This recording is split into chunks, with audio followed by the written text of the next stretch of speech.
This is James. I'm bringing you an after-action report of a recently completed game where I was a player. I'd like to thank Lafondios for editing and publishing this video. The historic Battle of Saguntum was fought on October 25th, 1811 as part of the Peninsular War in Spain. After invading Valencia in September, Suchet tried to quickly seize the castle located on a hill southwest of the city of Saguntum.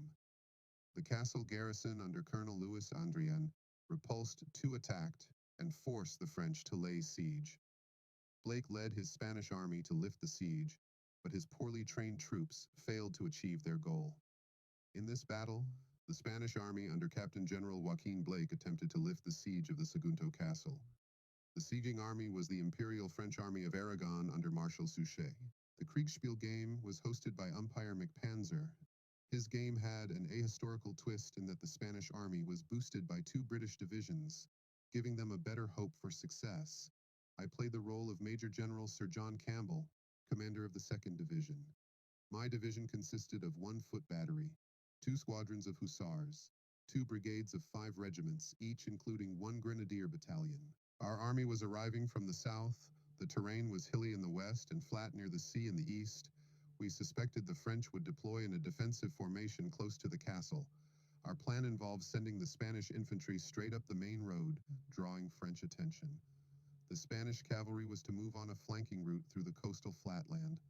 The British would cross over the more difficult hilly terrain and hopefully arrive on the enemy's flank, catching them by surprise. By 8 a.m., we were already on the march and only a few miles south of our destination. My division marched behind 1st Division. I didn't enjoy seeing the backsides of regulars nor eating their dust, so I rode ahead of the column of 1st Division to get a better view and speak with Lieutenant General Sir Thomas Maitland, who commanded 1st Division.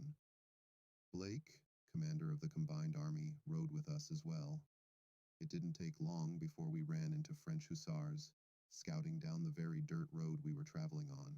By 9:30, we saw the French cavalry were followed by French infantry, who was deploying across the valley in a strong position across the next ridge. They were deployed far more forward than we expected. Maitland began deploying his division, while mine continued arriving from the rear. The cavalry screened our deployment. Fortunately, the enemy didn't attack, while we in the midst of deployment, but was content to lob cannonballs at us.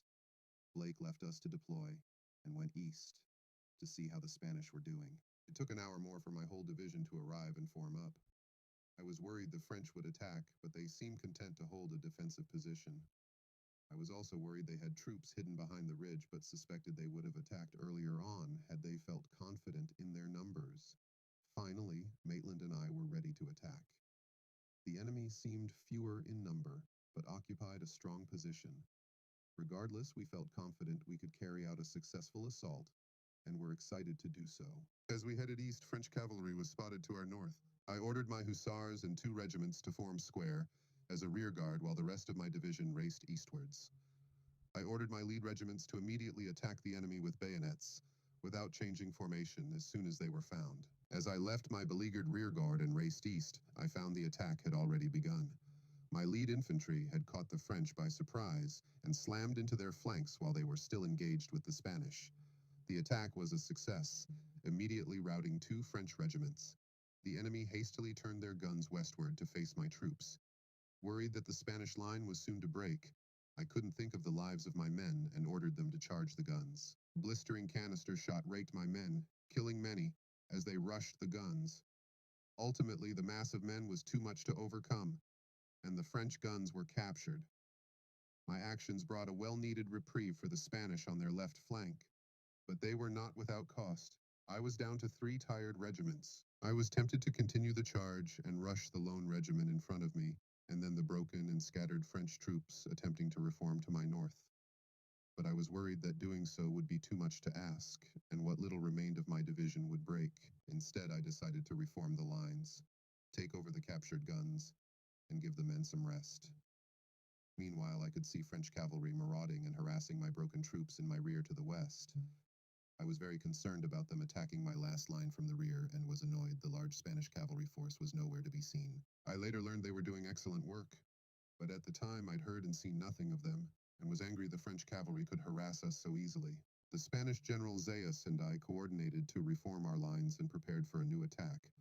I turned the captured French guns on the French line, though my infantry turned artillerymen weren't the best marksmen. By that point, the umpire ended the game and declared it a Spanish-British victory. Once I could see the whole picture, I learned 2 French divisions had been captured in the east. The French division in front of Zayas and I was mostly fleeing north. In the west, Maitland had held on long enough that the French division there, which had attacked him after I left, had been ordered back north. Although I didn't like the order at the time I received it, I think Blake's decision to send me east to assist Zayas was key. If I hadn't, his division would have fallen, causing a domino effect throughout the entire Spanish line. In my opinion, the French deployed too far forward and should have held a more consolidated defensive position. This was a really fun game.